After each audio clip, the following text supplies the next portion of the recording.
इस वक्त की एक बड़ी खबर आपको बता दें, मोदी सरकार ने एक बड़ा ऐलान किया है। 10 लाख नौकरियां दी जाएंगी। अलग अलग मंत्रालयों और विभागों में ये नौकरियां मिलेंगी। पीएम मोदी ने सभी मंत्रालयों को भर्ती के निर्देश जारी कर दिए हैं। जी हाँ, नमस्कार दोस्तों, बिल्कुल ही सही सुना आपने। दोस्तों, अगर आप भी बेरोजगार हैं और एक गवर्नमेंट जॉब करना चाहते हैं तो आप सभी के लिए ग्रामीण अस्पताल की भर्ती आ चुकी है। यानी कि दोस्तों, अगर आप एक गवर्नमेंट जॉब करना चाहते हैं, अपनी एक सरकारी नौकरी करना चाहते हैं तो आप सभी के लिए ग्रामीण अस्पताल की नई भर्ती निकल चुकी है, जिसके अंदर दोस्तों अगर आप 8वीं पास है, 10वीं पास है, 12वीं पास है तो एक गवर्नमेंट जॉब आसानी से ले सकते हो। और ये सरकारी अस्पताल की भर्ती रहेगी और ये भर्ती दोस्तों ग्रामीण अस्पताल भर्ती रहेगी। यानी दोस्तों ग्रामीण क्षेत्र के अंदर जितने भी अस्पताल है उन अस्पतालों के अंदर आपकी नौकरी लगेगी। साथ ही साथ ये गवर्नमेंट जॉब है, साथ ही ये भर्ती जो है ऑल इंडिया जॉब रहने वाली है, सभी राज्यों के लिए रहने वाली है। बेसिकली इसमें महिला हो चाहे पुरुष हो, दोनों यहाँ पे अप्लाई कर सकते हैं। साथ ही साथ ग्रामीण अस्पताल भर्ती का नाम इसलिए रखा गया है कि यहाँ पे ग्रामीण क्षेत्र के अंदर जितनी भी अस्पताल है, हॉस्पिटल है, उसके अंदर आपकी नौकरी लगेगी, जिसके अंदर जो आपका काम रहेगा, जो आपका पद रहेगा, वो सिर्फ और सिर्फ पर्ची काटने का आपका काम रहेगा। जो भी मरीज आता है, जो भी पेशेंट आता है, उसके यहाँ पे डिटेल लिखकर और उसकी पर्ची बनाकर डॉक्टर के पास भेजना, ये इसमें आपका काम रहता है। जिसके अंदर दोस्तों आप महिला है, पुरुष है, 8वीं 10वीं 12वीं पास है तो आप एक गवर्नमेंट जॉब ले सकते हैं।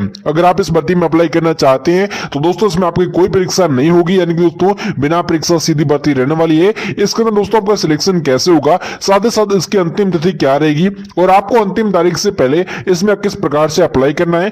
अगर फॉर्म अप्लाई करने के लिए आप फॉर्म जैसे कि ऑनलाइन फॉर्म भरना चाहते हैं या फिर आप ऑफलाइन फॉर्म भरना चाहते हैं तो आपको किस प्रकार से फॉर्म भरना है। फॉर्म भरने के लिए आपके पास कौन कौन से जरूरी डॉक्यूमेंट होने चाहिए और आपकी आयु सीमा कितनी होनी चाहिए, आपके पास पात्रता क्या होनी चाहिए और अगर आप फॉर्म भरना चाहते हैं तो फॉर्म की फीस क्या रहेगी, इसकी पूरी जानकारी मैं आपको आज के इस वीडियो में देने वाला हूं। अगर आप भी यहाँ पे एक गवर्नमेंट जॉब लेना चाहते हैं तो इस वीडियो को पूरा देखना।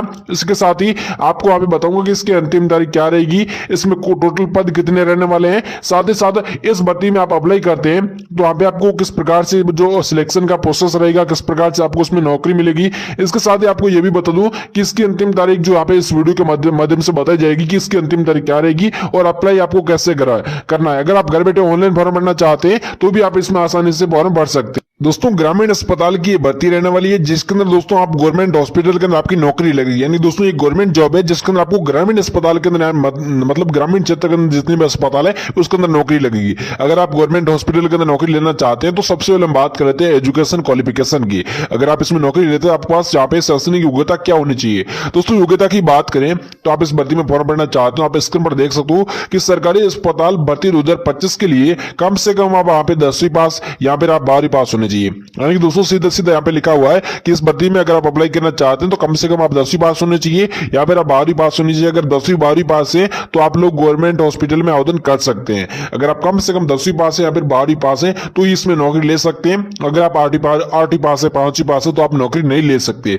इसके अलावा आपने कोई डिग्री ले रखी है या फिर आपने ग्रेजुएशन कर रखी है तो भी आप इसमें नौकरी ले सकते हैं। उसके बाद दोस्तों बात करें कि गवर्नमेंट हॉस्पिटल की भर्ती के अंदर आपको वहां पे एज लिमिट जो होता है वहां पे कितना रखा गया है। यानी कि दोस्तों इस गवर्नमेंट हॉस्पिटल की भर्ती के अंदर आपकी आयु सीमा कितनी होनी चाहिए। दोस्तों आयु सीमा की बात करें तो आपको आयु सीमा भी बता देता हूं वहां पे कितनी छूट मिलेगी और कितनी आयु सीमा रहने वाली है। तो आप देख सकते हो इस भर्ती में आपकी आयु सीमा न्यूनतम 18 वर्ष से लेकर अधिकतम जो है 35 वर्ष पूरा होना चाहिए। यानी कि दोस्तों सीधे तौर पर लिखा हुआ है कि आप कम से कम वहां पे 18 वर्ष के होने चाहिए और अधिकतम जो है 35 वर्ष के होने चाहिए। आप लोग इस भर्ती में अप्लाई करना चाहते हो आप 18 से लेकर 35 वर्ष के बीच में तो आप लोग बहुत ही आसानी से यहाँ पे आवेदन कर सकते हैं। इसके अलावा दोस्तों अगर आप यहाँ पे जैसे कि आप महिला है तो आपको 5 साल की छूट मिल जाएगी और इसके अलावा आप SC ST या फिर OBC कैटेगरी चाहते हैं तो भी आपको 5 साल की छूट मिल जाएगी। इसके अलावा दोस्तों वहां पे आप 18 से लेकर 40 वर्ष तक फॉर्म भर सकते हैं अगर आप महिला है या फिर आप SC ST या फिर OBC कैटेगरी चाहते हैं तो। इसके अलावा बाकी वालों को यहाँ पे छूट नहीं मिलेगी। उसके बाद बात करें इस भर्ती में दोस्तों अगर आप अप्लाई करना चाहते हैं तो गवर्नमेंट हॉस्पिटल की इस भर्ती के अंदर आपको जो है पे एप्लीकेशन फीस क्या रहता है। यानी दोस्तों साफ तौर पर यहाँ पे जो आपका फॉर्म का फीस रहेगा वो कितना रहने वाला है। तो फॉर्म की फीस की दोस्तों बात करें यहाँ पे आवेदन शुल्क की बात करें तो आप यहाँ पे स्क्रीन पर भी देख सकते हो जो यहाँ पे जैसे कि जनरल कैटेगरी चाहते हैं या फिर OBC कैटेगरी चाहते हैं तो उनके यहाँ पे 100 रुपये मात्र फॉर्म फीस रहने वाली है। लेकिन जो SC ST यहाँ पे जो महिला है उनके लिए बिल्कुल ही फ्री में फॉर्म यहाँ पे भर सकते हो। एक बार मैं आपको फिर से यहाँ पे डिटेल में बता देता हूँ, उसके बाद दोस्तों बात करेंगे। अगर आप जैसे कि आप जनरल यहाँ पे OBC कैटेगरी चाहते हैं तो आपके यहाँ पे 100 रुपये फॉर्म फीस रहने वाली है।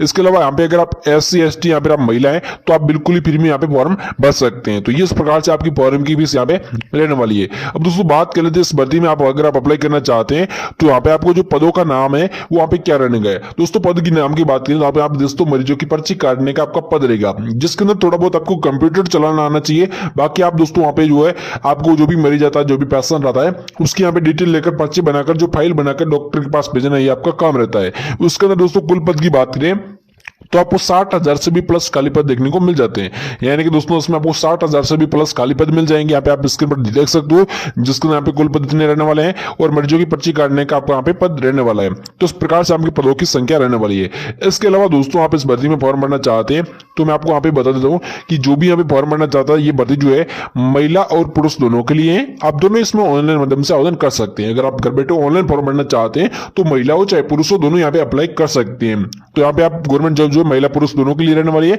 अब बात कर लेते हैं कि आप इस भर्ती में फॉर्म भरते हैं तो आपको यहाँ पे सैलरी कितना मिलता है।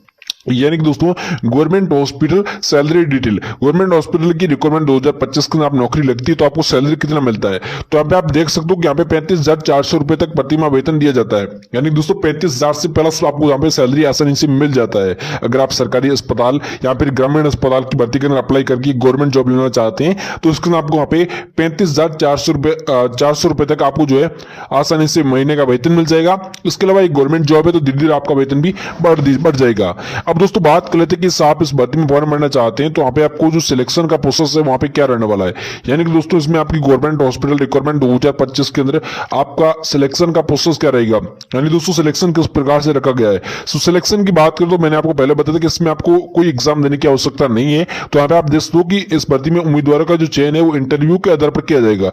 जो भी उम्मीदवार इसमें फॉर्म भरना चाहता है उनका इंटरव्यू होगा। इंटरव्यू के अंदर आप पास होगी तो डायरेक्टली इसमें नौकरी मिलेगी। अब दोस्तों इंटरव्यू इस प्रकार से रहने वाला है, जैसे कि आपने फॉर्म भर दिया इसमें, तो फॉर्म भरने के बाद में जो आपने एड्रेस यहाँ पे जो भी डॉक्यूमेंट दिया है उसके माध्यम से आपको बता दिया जाएगा कि आपका इंटरव्यू कब होने वाला है। उसके बाद आपकी जो अपने ही जिले के जिस जिले से आप बिलोंग करते हैं उसी जिले के अंदर आपका इंटरव्यू होगा। इंटरव्यू के अंदर आप पास होगी तो उसके बाद आपको वहां पे नौकरी मिल जाएगी। साथ ही साथ ये भर्ती ऑलरेडी जॉब रहने वाली है। साथ ही इस भर्ती में आप महिलाएं चाहे पुरुष दोनों अप्लाई कर सकते हैं।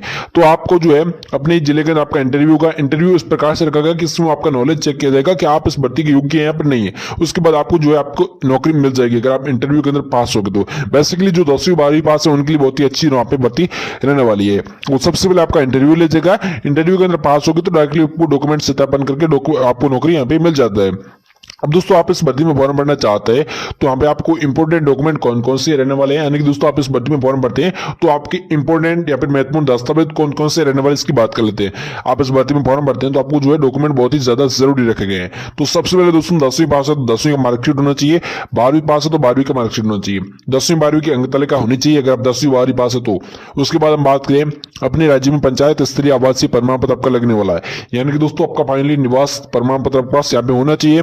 उसके बाद हम बात कर लेते हैं जाति प्रमाण पत्र आपके पास यहाँ पे होना चाहिए। आय प्रमाण पत्र आपके पास होना चाहिए। आधार कार्ड होना चाहिए और एक रजिस्टर्ड मोबाइल नंबर भी आपके पास होना चाहिए। ईमेल आईडी और एक फोटो आपका लगने वाला है। तो ये सारे डॉक्यूमेंट, ईमेल आईडी हो गया, फोटो हो गया, ये मोबाइल नंबर हो गया, आधार कार्ड हो गया, जाति प्रमाण पत्र, आय प्रमाण पत्र, ये सारे डॉक्यूमेंट आपके पास यहाँ पे होने चाहिए अगर आप इस भर्ती में अप्लाई करना चाहते हैं तो। उसके बाद दोस्तों अगर आप ऑनलाइन फॉर्म भरेंगे तो आपको क्या करना है, कोरे कागज देना है, उस पर आपका ना सिग्नेचर करना है। तो सिग्नेचर किया हुआ जो आपका फोटो है, जो साइन किया हुआ फोटो है, उसका फोटो ले लेना ताकि आप फॉर्म ऑनलाइन माध्यम से भरो तो वहां से आप साइन कर नहीं सकते, तो आपको वहां से इसका फोटो लेना है, वो अपलोड कर देना है। उस प्रकार से दोस्तों आपको वहां पे सिग्नेचर किया हुआ पेपर होना चाहिए। उसके बाद 10वीं 12वीं का मार्कशीट जो वहां पे होना चाहिए। तो ये सारे डॉक्यूमेंट्स आपके पास यहाँ पे होना चाहिए अगर आप इस वैकेंसी के अंदर अप्लाई करना चाहते हैं तो। अब दोस्तों बात कर लेते हैं कि आप इस भर्ती में वैकेंसी यहाँ पे अप्लाई करना चाहते हैं तो आपको वहां पे अंतिम तारीख क्या है और आपको किस प्रकार से अप्लाई करना है। तो अप्लाई करने का प्रोसेस मैं आपको यहाँ पे बता रहा हूँ। आपको जो भी पॉइंट बता रहा हूँ वो आपको फॉलो करने हैं। तो सबसे पहले क्या करना है, गवर्नमेंट हॉस्पिटल रिक्वायरमेंट 2025 कैसे आवेदन करें। तो वहां पे आप आवेदन करना चाहते हैं तो आपके इसके ऑनलाइन माध्यम से आवेदन कर सकते हैं। ऑफलाइन माध्यम से आवेदन इसके स्टार्ट नहीं हुए, इसके लिए आप ऑनलाइन माध्यम से ही फॉर्म भर सकते हैं। तो फॉर्म आप जिस फोन से वीडियो देख रहे हैं उस फोन से आप भर सकते हो अगर आप पढ़े लिखे हैं तो। इसके अंदर आपको सबसे पहले क्या करना है, सरकारी अस्पताल नई भर्ती 2025 की ऑफिशियल वेबसाइट पर जाए। अगर दोस्तों आप इसमें फॉर्म भरना चाहते हैं अपने फोन के अंदर गूगल पर जाना है। वहां पर कई सारे भाई लोग कहते हैं कि इसकी लिंक आप देते नहीं हो, तो आपको मैं भूल जाता हूँ डिस्क्रिप्शन बॉक्स के अंदर लिंक देना है, तो वहां से आपको लिंक मिल जाएगी। वहां से नहीं मिलती तो आपको क्या करना है, गूगल पर जाना है, वहां पर आपको सर्च करना है सरकारी अस्पताल नई भर्ती 2025 ऑफिशियल वेबसाइट। तो आपको इतना ही सर्च करना है, सरकारी अस्पताल नई भर्ती 2025 ऑफिशियल वेबसाइट। आप इतना सर्च करोगे तो इसकी वेबसाइट आ जाएगी, उस वेबसाइट पर आपको क्लिक कर देना है। जैसे दोस्तों आप उस वेबसाइट पर क्लिक करोगे तो वहां से जो है बहुत सारे ऑप्शन आपको जो है मिल जाएंगे। आप देख सकते हो बहुत सारे ऑप्शन लिखा हुआ है, तो उसके बाद आपको बहुत सारे ऑप्शन मिल जाएंगे। वहां पर आपको एक रिटायरमेंट का ऑप्शन मिलेगा, यहाँ पर अप्लाई ऑनलाइन का ऑप्शन मिलेगा। रिटायरमेंट का नहीं मिलता है तो आपको अप्लाई ऑनलाइन का मिलेगा ऑप्शन, उस पर यहाँ पे क्लिक करना होगा। उस पर क्लिक करने के बाद में आपको जो है इसका रजिस्ट्रेशन फॉर्म खुल के आ जाएगा। जो इसका रजिस्ट्रेशन फॉर्म है वहां पे जिसके अंदर आपको लॉगिन करना होता है तो वो आपको खुलकर आ जाएगा। तो आपको सबसे पहले रजिस्ट्रेशन फॉर्म को आपको भरना है, जिसके अंदर अपना नाम, मोबाइल नंबर, ईमेल आईडी डालना होता है। ये डालने के बाद में आपको इसका फॉर्म भर दिया जाएगा।